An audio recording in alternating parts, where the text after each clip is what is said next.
What's going on, everybody, and welcome to the Real Word Podcast, a place where real thoughts, real ideas, and real words come to life. I'm your host, Drew, coming from San Diego, California.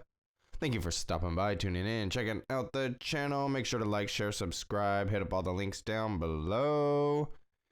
And now we can get into the episode. It is October 26, 2020, and it is around 7:30 in the morning. It has actually been a week since I've done an episode. This is crazy. Let's just get into it first. I didn't mean to skip Friday's episode. That was not by plan. That was kind of not my choice. I mean, I guess I could have done it a little later than I normally do, but Thursday night around 11:15 p.m. I was asleep, but then I woke up to my indoor tent, my grow tent, going off. Like, all the power just went off, and I thought the circuit blew. So I got up, checked the circuit. It was all good. I was like, what the heck is going on? Then I checked, all the power was out. I was like, oh man, this is crazy. Got on like Twitter, got online, checked if there was like an SDG&E power outage. Nothing was really coming through yet. So I was like, this is strange.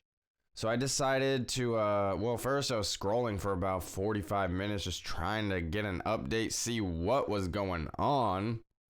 But,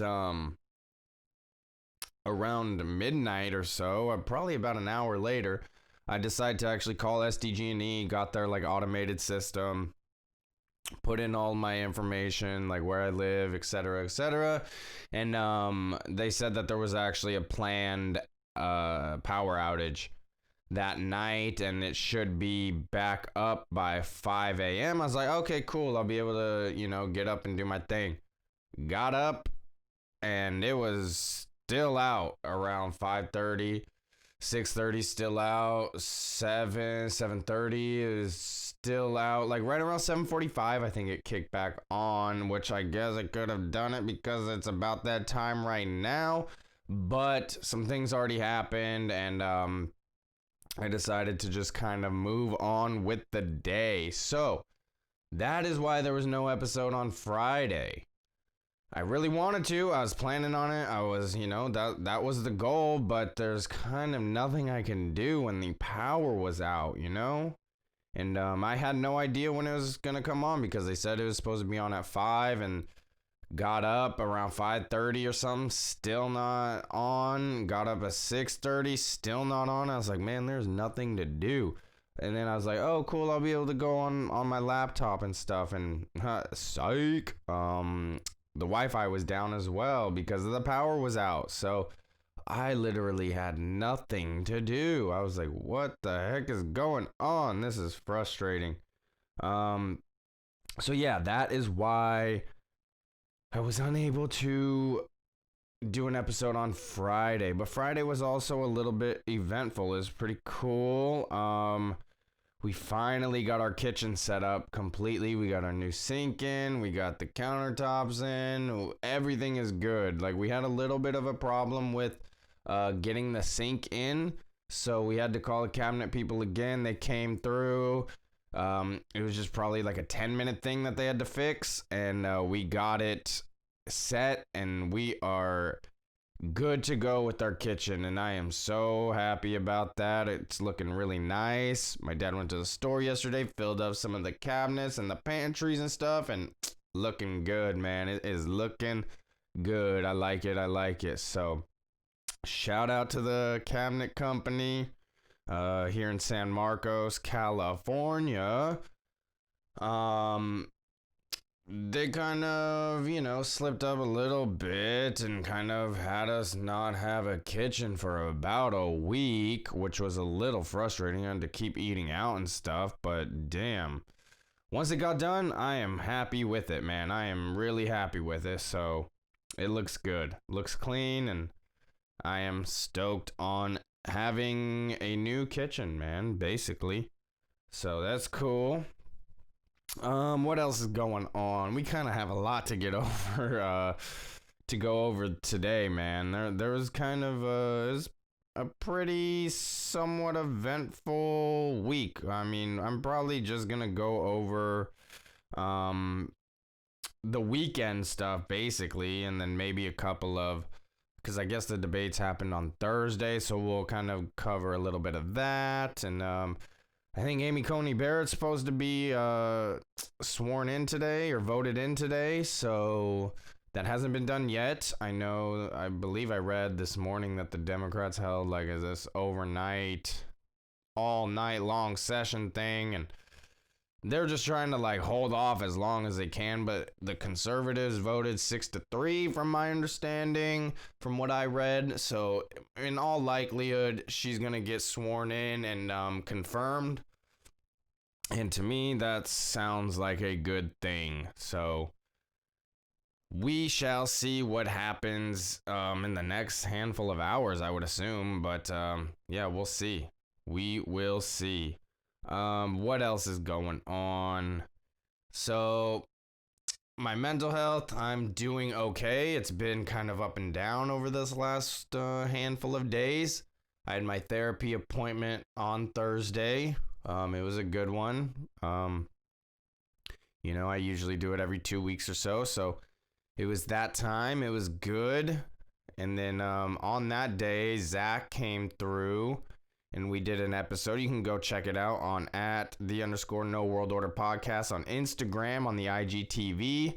Something happened with the audio, so I wasn't able to record it. So it's not going to be on YouTube. It's not on YouTube. But please go check it out. At @the_No World Order podcast. It was a good one. We went over, what did we go over? We went over Thunderbird, Phoenix, mermaids, and sirens. I believe that's all we got to. And it was interesting stuff, man. It was interesting stuff. I know, growing up, I kind of thought mermaids and sirens were interchangeable. I thought they were basically the same thing, but they're not. Mermaids are like half fish, or half fish, half human. And sirens were like half bird, half human. So, I think a lot of entertainment and, TV shows and things like that kind of get them interchangeable. And it's just wrong. Like, if you're going to present something, at least make it somewhat factual for mythology. You know what I mean? Interesting stuff, though. I kind of said, if there's one I believe in, I guess mermaids, merfolk would have to be kind of the one that I believe in the most, just because of how vast the ocean is, how deep the ocean is. I'm sure there's like underwater caves and things like that where there's air pockets. So if there is something of like that I believe in, that would have to be the one. But it's all interesting stuff, man. It really is. It's really, really interesting stuff. So please go check out that episode. The only place you could check it out is at @the_No World Order podcast. Give that a follow. Give that episode a like. Leave a comment. Anything like that. What else is going on? So yeah, that was Thursday. But as far as my mental health and physical health, the Sober October thing, the Sober October thing is going good. As far as, not smoking or anything like that. I'm keeping up with the runs, but as far as the other exercises, the full body exercises, I kind of abandoned that, which is, a little unfortunate to me, and I feel bad and, kind of beat myself up over it. But I think I just overdid my goals. Like I was too aggressive with it, and then once my mental health went down for like a handful of days, it was a struggle for me to get back to it. The running, I'm back doing it. I started doing it basically daily, and hitting at least 2 to 3 miles a day. I'm at like 53 miles right now, so I should easily hit that 62-mile goal by the end of the month. I got a handful more of days. And yeah, that should be no problem getting to that 62 miles. It was pretty cool. I finally got that 50 mile in a month badge from the Nike Run Club app.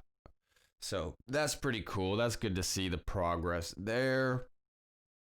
But it's interesting, man. Like, not smoking, my running is terrible, man. I can barely get through these 3 miles, and I guess I overestimated 4 miles every other day, because that's a struggle to get through, man. And it's just strange, because when I was smoking, I can go 6 to 9 miles, like, no problem. I just zone out and just keep going. And now I'm just struggling with it. So it's really interesting stuff to notice and be aware of, at least for me. But yeah, November, I'm planning on getting back to the wrestling, jiu-jitsu with my dad, and the boxing, Muay Thai workouts and stuff like that, because I really do want to kind of get this full body workout going. And I do want to keep running kind of as a habit, maybe just doing a mile a day, 2 miles a day. It only took about 20 minutes to like 17, 18 minutes to get the 2 miles. So that's easy, I can do that basically daily, and that should be good. That should be a good little habit to stick to.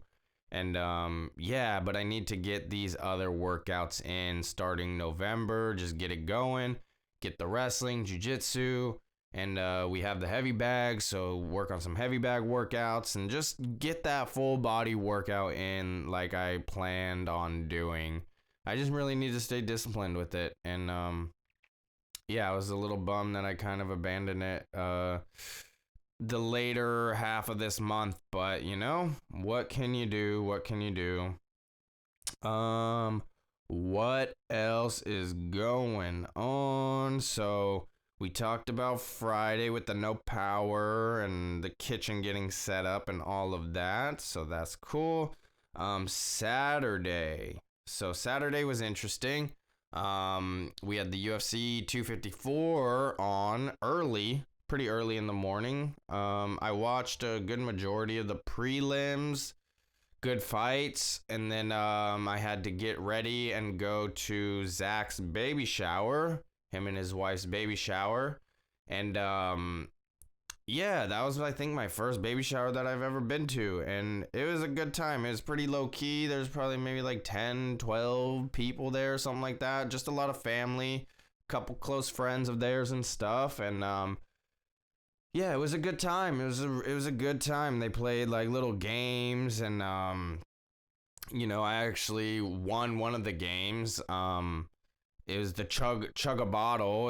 They like filled it up with water, and you chug a little baby bottle or whatever, like this big, and whoever finished it first won. And yeah, I guess I know how to suck a nipple or something, because I won that. And yeah, it was pretty cool. Gave us a little prize. And so shout out to them. That was a fun time. They had just a lot of vegan snacks there, vegan cheeses, crackers, and fruits and veggies and all that kind of stuff. It was good. And shout out to whoever made the cookies, because those cookies were so good. It was one of Zach's wife's friends or something like that, I believe, who made them. And man, oh man, they were all good. They had this like citrus lemon flavor to them or something like that, orange flavor, something like that, and they were just really good, man. They look like this those sugar cookies kind of with like that thicker frosting on them, And man, it was good. It was good stuff. So yeah, that was a fun time, and it was pretty funny because the UFC event was going on like during their baby shower, and I had to watch it, man. I had to keep up with it. And I wasn't glued to my phone the entire time, so I missed a few of the fights. I saw that Walt Harris ended up losing, which was a little bit of a bummer because his second fight since his His stepdaughter passed away. He lost to Overeem, and now he lost to Steven Struve, I believe, right? No, that was Tai Tuivasa. Tai Tuivasa knocked out Steven Struve in the first round. I think that was in the prelims with like 1 second left in the first round. That was crazy. And Alexander Volkov defeating Walt Harris via second round TKO. Robert Whitaker defeated Jared Cannonier via unanimous decision. 29-28 across the board. And then, man, once the main event came, there was another buddy of ours there. I had to throw it on, and I just set it up. Like, we sat all the way in the back and just kind of threw on the UFC main event real quick. And I was like, please don't start any of the games yet. Please don't do any of that yet. Let's just wait for the fight to finish. I didn't say that out loud or anything. But I was like, come on, like, let's not get to it yet. So, and it actually happened. I got to watch the whole fight. And, everybody was talking about how Gaethje had, like, the best chance to take out Khabib. And, it just went like a typical Khabib fight, man. No, everybody thinks that they had the solution and they've never faced someone like me with my power or my wrestling background or this or that and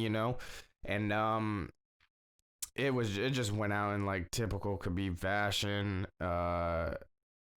Khabib defeated Justin Gaethje second round submission via the triangle choke.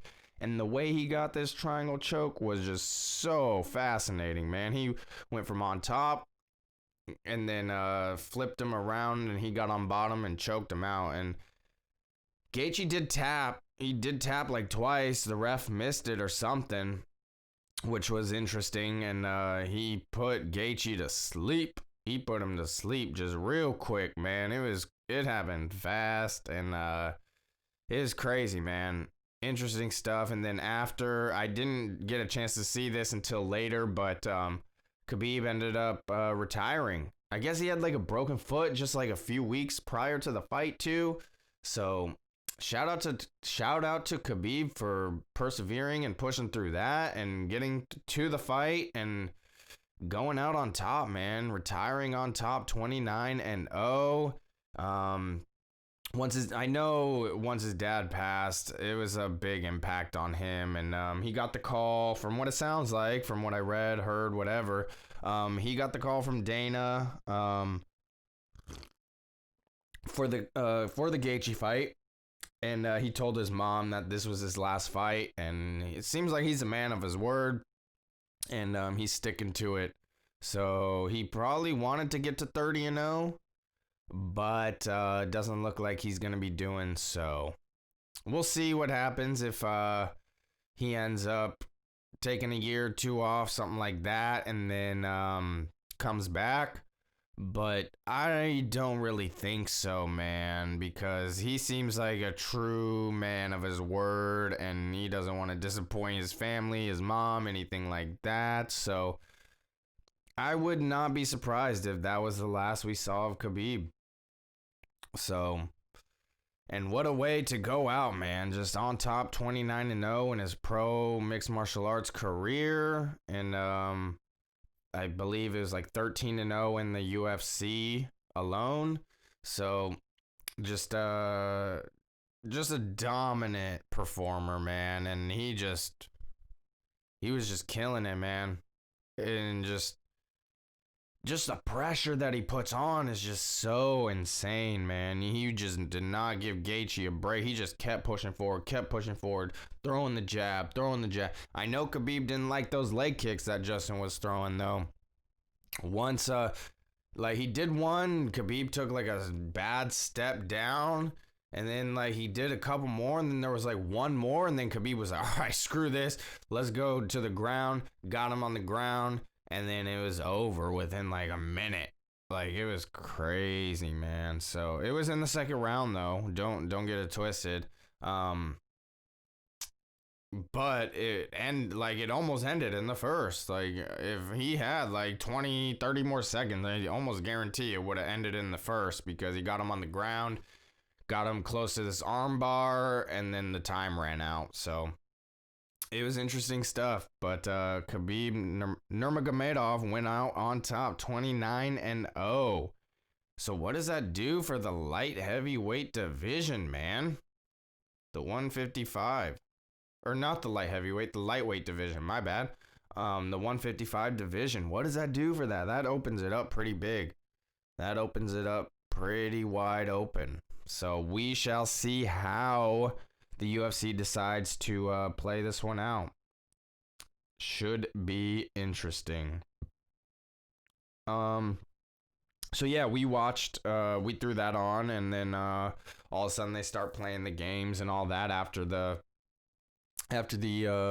UFC event, which I was like, thank you, but I would have put it down if they started playing the games and doing all that, but I'm glad they didn't, and I got to watch the UFC and take part in the baby shower, so it was fun stuff. It was cool. I was kind of in a bad mood that day, and I almost didn't go to the baby shower, but I'm glad I did. I wanted to be there for my friends and stuff, so that I'm glad I went. And yeah, first ever baby shower that I went to. But yeah, it was like I was not in the greatest mood. Plus, like the anxiety of being around people that I don't really know. Like I only probably knew like 4 of the people there. So being around, other people that I don't really know is, I just don't really like it. So it makes it a little more difficult for me. But it was a good time, and I'm glad I went, and I was appreciative of them for inviting me and having me over. It was really cool because Zach's wife handmade these little soaps for all the guests, and it says from our shower to yours, and man, it was some great soap, man. It really is some great soap. It smells like an orange creamsicle, and it's like this boutique style soap, man. It is really cool. I really liked it. I thought it was a really kind gesture of them and her. So yeah, that was Saturday for the most part, I believe. Um, yeah, I didn't run that day. I don't think I ran that day. I took a break. But I know I'm right there for my goal, so I knew I can, take a couple days off towards the end of this month, and now I kind of got to push through it. And if I just hit 3 miles from the next Monday, Tuesday, Wednesday, I should be good to go. Yeah. Yeah, if I hit 3 miles for the next 3 days, I'll hit that 62 miles no problem. So I'll probably surpass it by a handful of miles. So that'll be cool. What else is going on? So Sunday, my mom finally got back from vacation. She went on like a week-long vacation to visit some family back east and stuff. So that was cool for her. And yeah, finally went over to her house, had some lunch. We went on a little walk. My brother stopped by for just a brief moment to pick some stuff up. He's just been super busy with his life and schedule and all that, where nobody's really been able to see him lately. So it was cool for him to stop by real quick. I mean, he stopped by the other weekend, and we went to lunch and stuff, and he hung out for a little bit. But overall, that was like the first time I had seen him in a handful of weeks, and then just this brief little 2 5-minute thing when he stopped by. So it was good to see him just real quick. My mom made him some like food and got him some groceries and things like that, just because they have been so busy. Him and his girlfriend have been so busy where they have not been able to really do anything. So it was really nice of my mom to do that for them. And yeah, we just kind of hung out, watched a little football, which is the first any type of football I've really watched at all this year, this season. because I just don't really care about it anymore. Now that the Chargers are in LA and they've turned their backs on San Diego, I just don't really care about football at all anymore, which is just so strange. Excuse me. Excuse me. Because I love sports. I would love sports. It didn't matter, man. But now I'm just finding myself to just go completely away from a majority of the sports. If it's not Padres, I don't really care, you know? I know the World Series is going on. The other night, the Tampa Bay Rays had a really exciting comeback win and just a crazy ending to the game. But then the Dodgers ended up winning last night, so they're up 3-2. And man, I just I do not want the Dodgers to win. That'd be terrible. That would be terrible. So what else happened? Man, this smoke, I think, from the incense is getting to me. Shout out Black Rifle Coffee, though. Black Rifle Coffee Company. This is the Murdered Out. Got a little bit of like soy milk in there or whatever, but no sugar except for the soy milk, obviously. I'm learning to like it a little bit better with no sugar and all that. So, you know, getting used to it. But the only reason I'm not putting sugar in it is because I don't have that vegan sugar right now. I don't have that bone char free sugar. So, gotta just stick with the soy milk. And this soy milk that I had a ton of sugar in it anyways. But I could taste the flavor of the Black Rifle Coffee for sure. The Murdered Out, it's their darkest roast. It's good, man. It really is good. So let's get back to a Sunday. Came back home.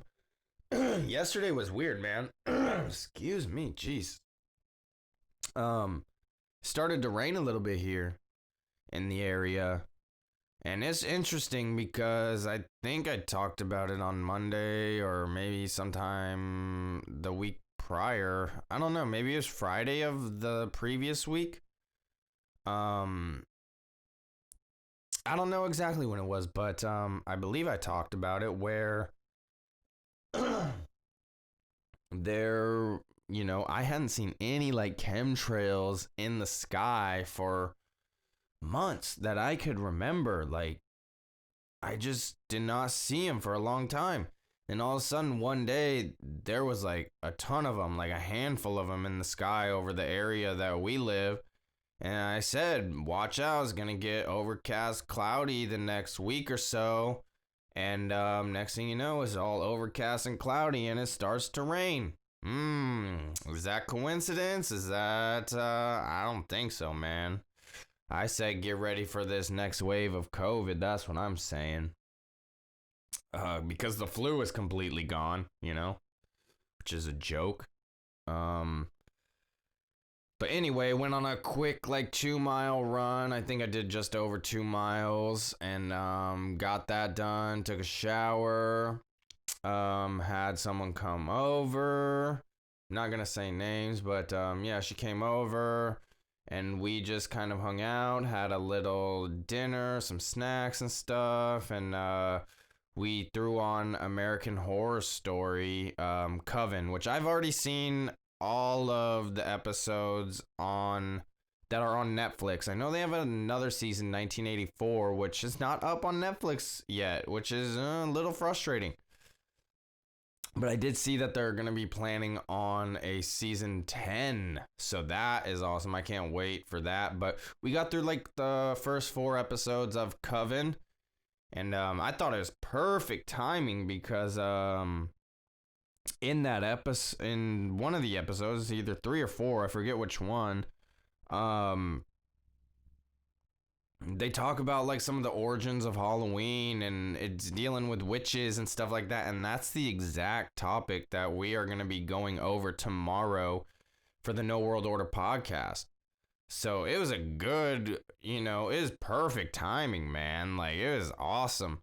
I love American Horror Story. They just do it so right. They do it just perfect, man. It's not too scary. It's not too gory, even though it has some of each. It has those little bit of jump scares. It has a little gore. but it's not filled with it like a slasher film. Excuse me, it's like a slasher film or anything. Um, they just do it right, man. They really do. They make every season that they've done like believable for sure.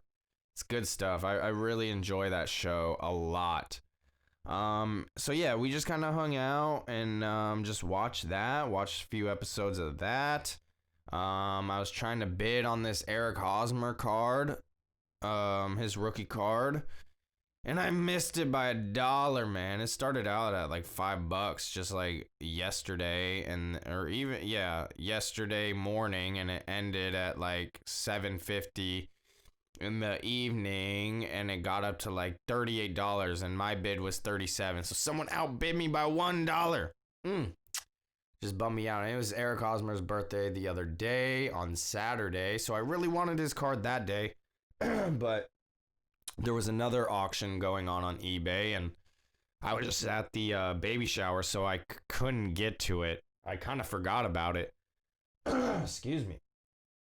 I don't know what is going on with my throat. Phlegm this morning. Ridiculous. I think it's the smoke from the incense. But anyway, so I really wanted his card, and I tried getting the one yesterday, and like I said, I missed it by $1. And that's the one I needed, because the one from the previous day I saw ended up going for like $67, and this one went for $38. So I really wanted that one. I did end up getting a Trevor Rosenthal rookie card mint condition for like $10, and that includes the shipping. So I am stoked on that. I bid like $5.50, and then the shipping was like $4.63 or something like that. So I'm stoked on that. That should be coming soon. Yeah, so right now I have 3 Fernando Tatis Jr. prospect cards coming, 1 rookie Fernando Tatis Jr. card, a Will Myers rookie card. I don't know how good of conditions these the rookie Tatis and the rookie Will Myers card are. I think it said like new, at least for the Fernando Tatis Jr. one. The Will Myers one didn't have any description on like new, brand new, or anything like that. So I kind of took a gamble on it. It was like $5, $6, $7, $8, something like that. It wasn't too bad, but I just want to keep acquiring this team's rookie cards and stuff, and their prospect cards. So got that one coming.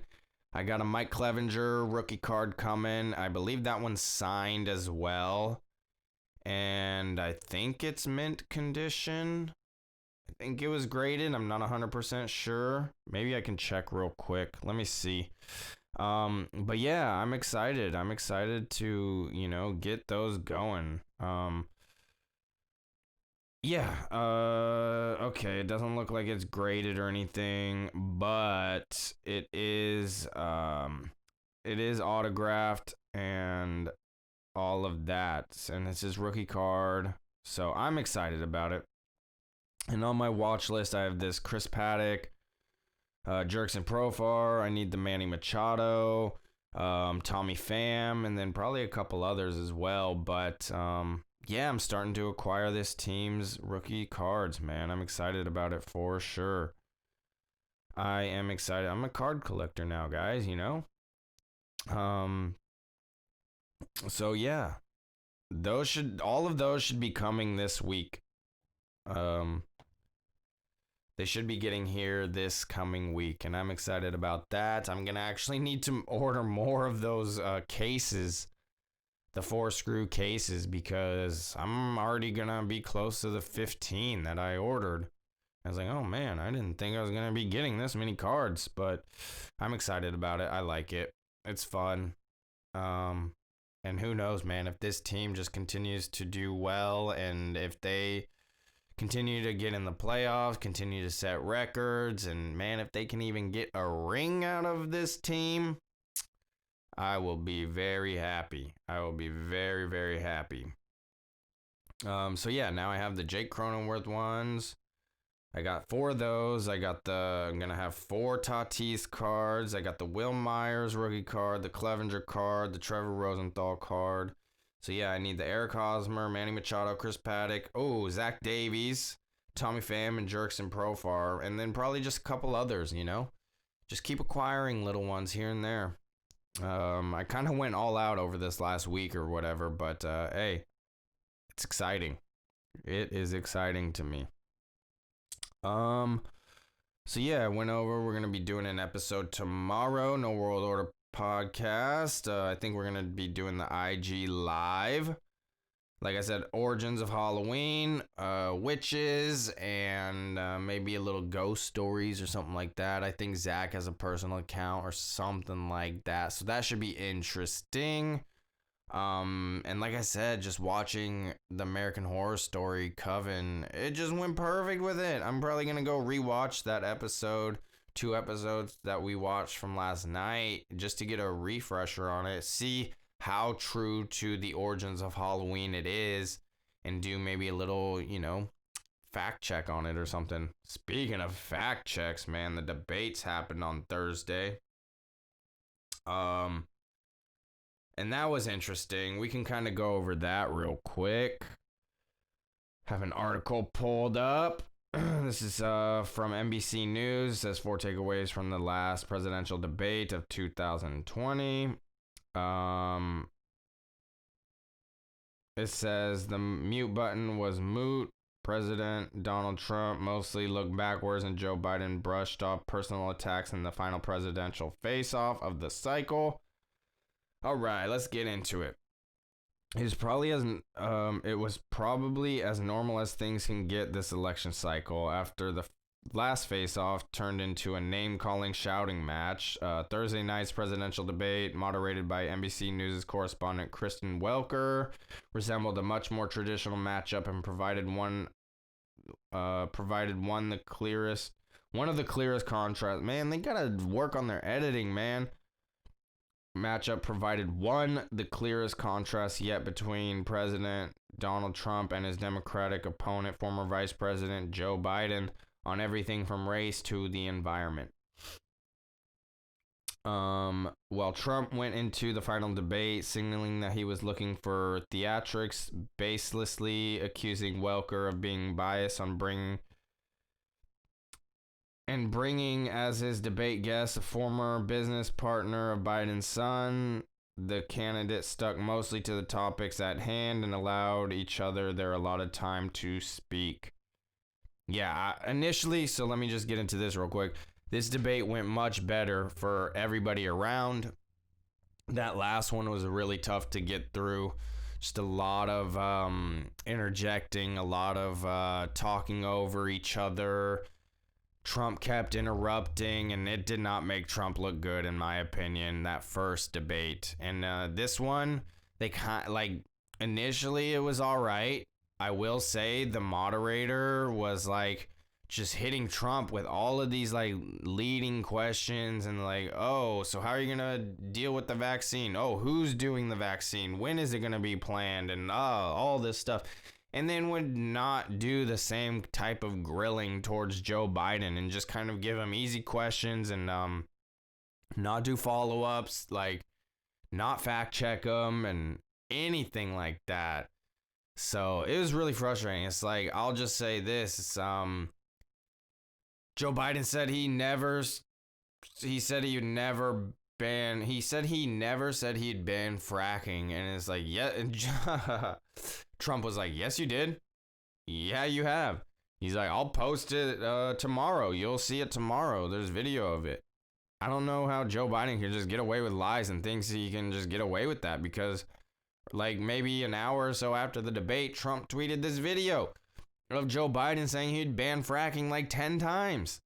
Does Joe Biden really have that bad of a memory where he does not recall where he's said this a handful of times?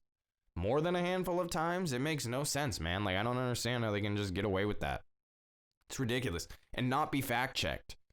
You know? If it was Trump saying these things that are clearly lies, they would be like they would fact check him right there in the debate. You know, they'd be like, but actually, we've seen video of you saying this, but they're not doing that to Biden, man. It's just, you could tell the bias in the media for sure, and it's just crazy. It really irritates me because I don't like sticking up for these damn politicians, man. And right, left, anything. I don't like doing it. But when they're clearly lying and not being fair, it's like I have to point out the truth, you know? And again, I'm not voting for Donald Trump. I'm not voting for Joe Biden. I'm voting for Joe Jorgensen. I have to do some of my homework here for the propositions and things like that, but I am not voting for the right or left. I want real freedom. I want, you know, that Libertarian Party to be highlighted. And, you know, I keep saying it. It's like last election, there was like, oh, there's a woman running. We have to vote for her, Hillary. Oh, yeah, it's a woman, first woman president. And there was a lot of like media coverage on that because she was a woman running for president. Why isn't there that same enthusiasm for Joe Jorgensen? If you really want things to change and all of that, highlight the third party, man. If you really want America to change and the freedom for people and equality for everybody, like, let's look towards the third party. Let's look towards that Libertarian Party, the party that's for freedom for everybody, for equality for everybody, man. But like I said, I need to do some more research on these propositions before I go and turn in my vote. Speaking of that, real quick, before we get back into the debates, it's like I was talking to my buddy who was at the baby shower, and he does like security for a library in the general area here. And you know, he's had to kind of have some, not necessarily confrontations, I guess you'd call it confrontations, because he's working at like a ballot drop-off place, and you can't be wearing a hat, you can't be campaigning, you can't be wearing a shirt, you know. And he's had to like tell people, hey man, you got to take off your hat, or, you know, he's had to have these conversations with people because it's illegal for you to do that. At least from my understanding, it's illegal to like campaign within 100 feet of a polling place. And there's this video of Kamala Harris right outside of a polling place in front of the line, like not 100 feet away at all. And she's like campaigning and like saying, oh yeah, you guys are going to make the right choice. You guys are going to do the right thing. Imagine if that was Trump doing that. The media would be all over it saying, this is the most unfair election. He's manipulating the voters and all this stuff. But because it's Kamala Harris, it's completely fine, and media silence on it. But social media was going off. I saw like how I posed. I was like, how is this legal? Especially after I was just talking with my buddy who's been security at this library for a polling place. He's like, yeah, you can't do that.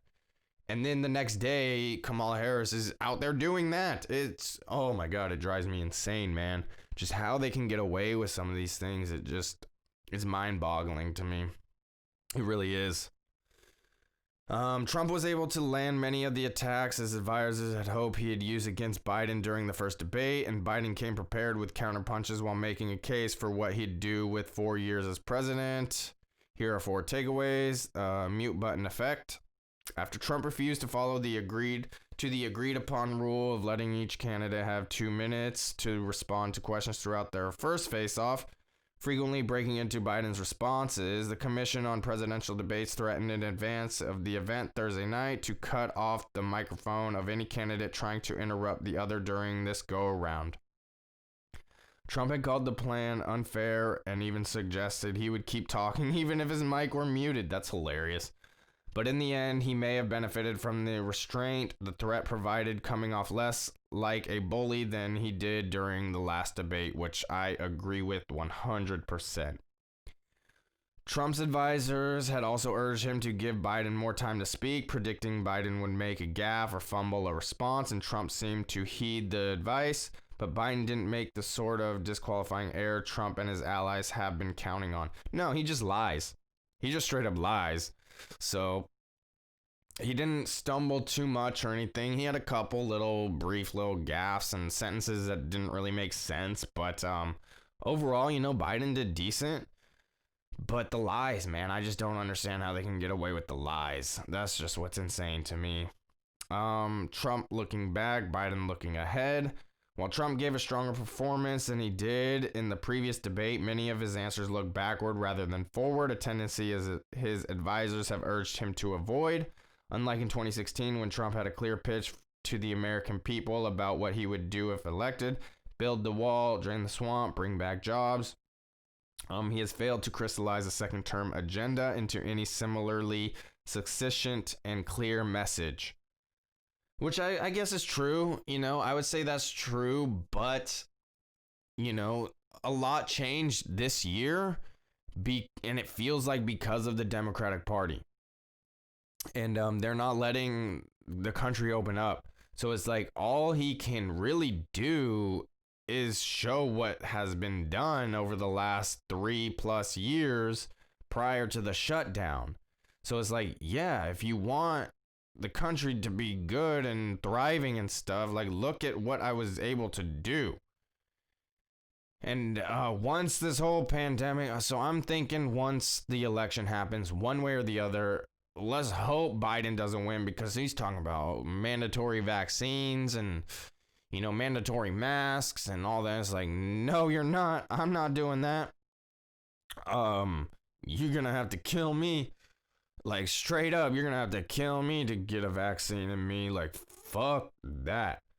But if Trump wins, I almost guarantee that the virus is going to go away. There could be, more of a civil war type thing going on, which would be really unfortunate. I don't really, it's hard to say.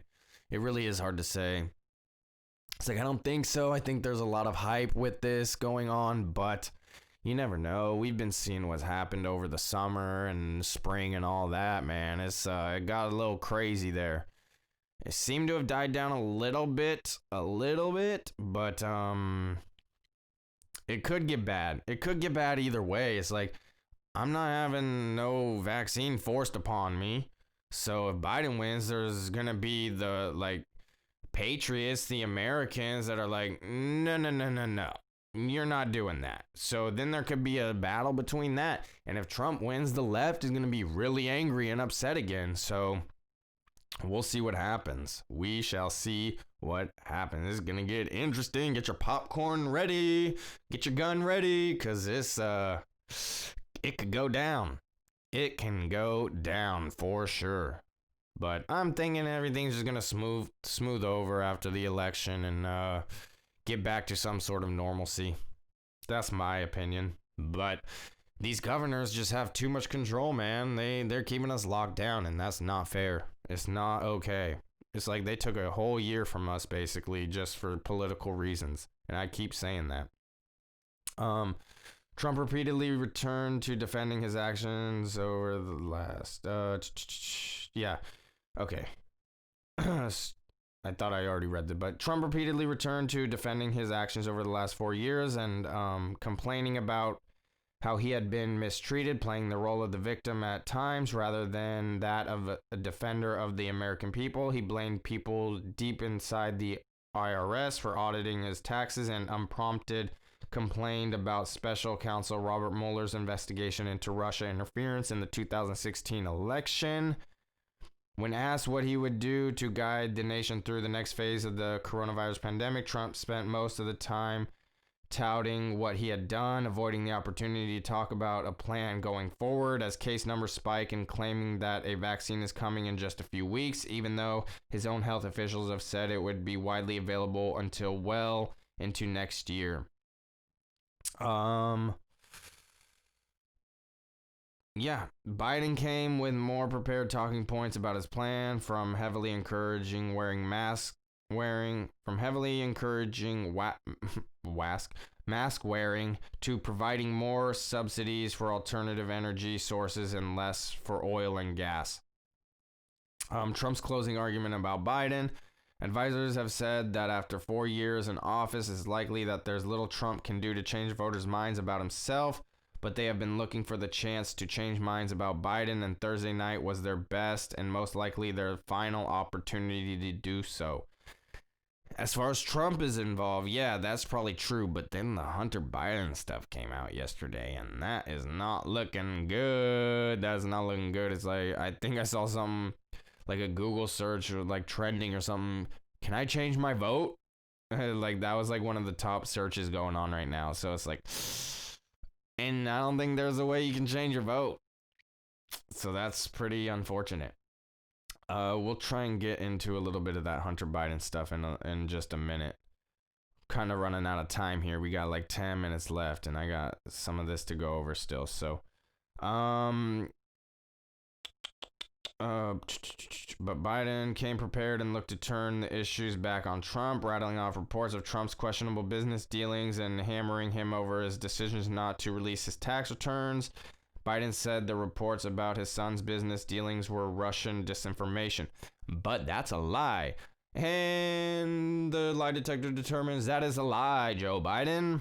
Trump didn't stick to corruption claims. He also repeatedly painted Biden as a career politician who had failed to get anything done during his decades in Washington, repeatedly asking him why he hadn't accomplished during the Obama administration. You quote, "You were vice president along with Obama as your president, your leader for 8 years. Why didn't you get it done?" Trump asked Biden about the criminal justice reform. "You had 8 years to get it done. Now you're saying you're gonna get it done because you're all talk and no action, Joe." Man, he's classic. Biden mostly avoided taking the bait and repeatedly swatted down the attacks with the brief, "Not true." That's ridiculous.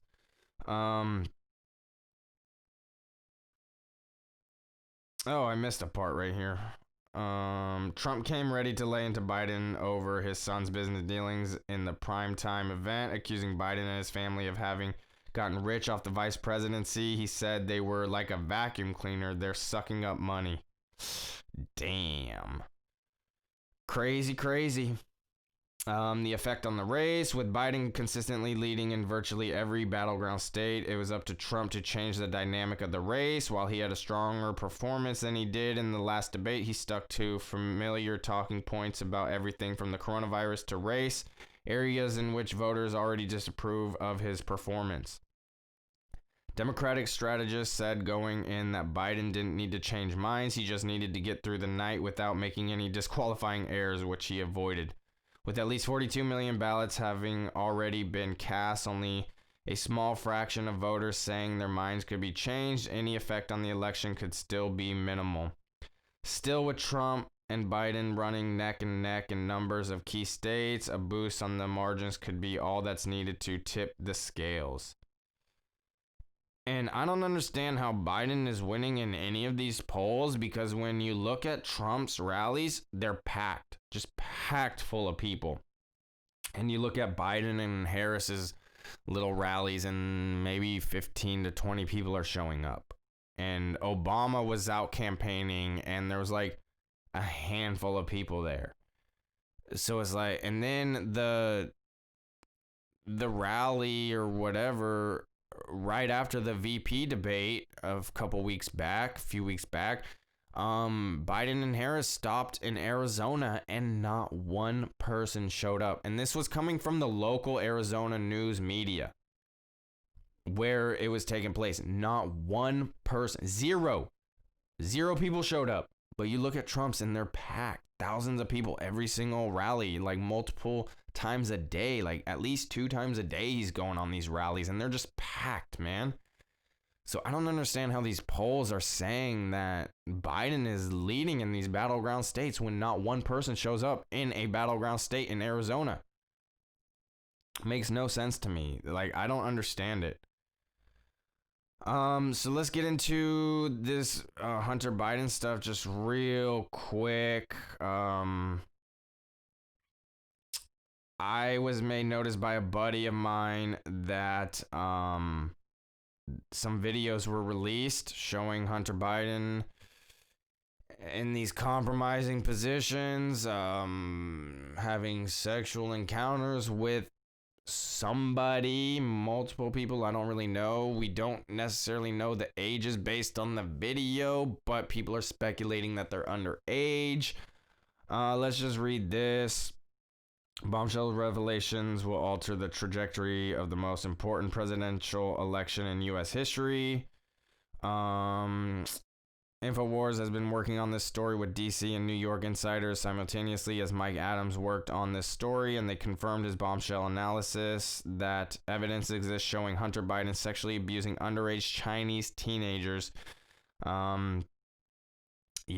It says, we have exclusively breaking news that changes the trajectory of the upcoming U.S. election. Because we speak Mandarin Chinese, we have been able to hear the correct Chinese description of what's on Hunter Biden's hard drives, which were turned into the DOJ and Rudy Giuliani. It is from these hard drives that Hunter Biden emails were acquired by the New York Post and a recent bombshell article by that publisher. Now, Natural News can exclusively reveal that Hunter Biden's videos contain multiple videos that capture Hunter Biden engaged in extreme sexual abuse of underage Chinese teens, and that there are multiple different victims captured in the videos. Natural News is completely banned from Facebook and Twitter, just like the New York Post was banned because big tech censors independent journalists who criticize Democrats. Facts. The English translation of Lude's broadcast shown in the video below is not fully correct, merely describing the videos as sex tapes and pedo tapes. But at the 319 segment of the video shows below, Lude is actually using Chinese words that describe sexual abuse depicted in the Hunter Biden video. A few seconds later, Lude describes the sex acts as extreme abuse of children if correct English translations were to be quoted.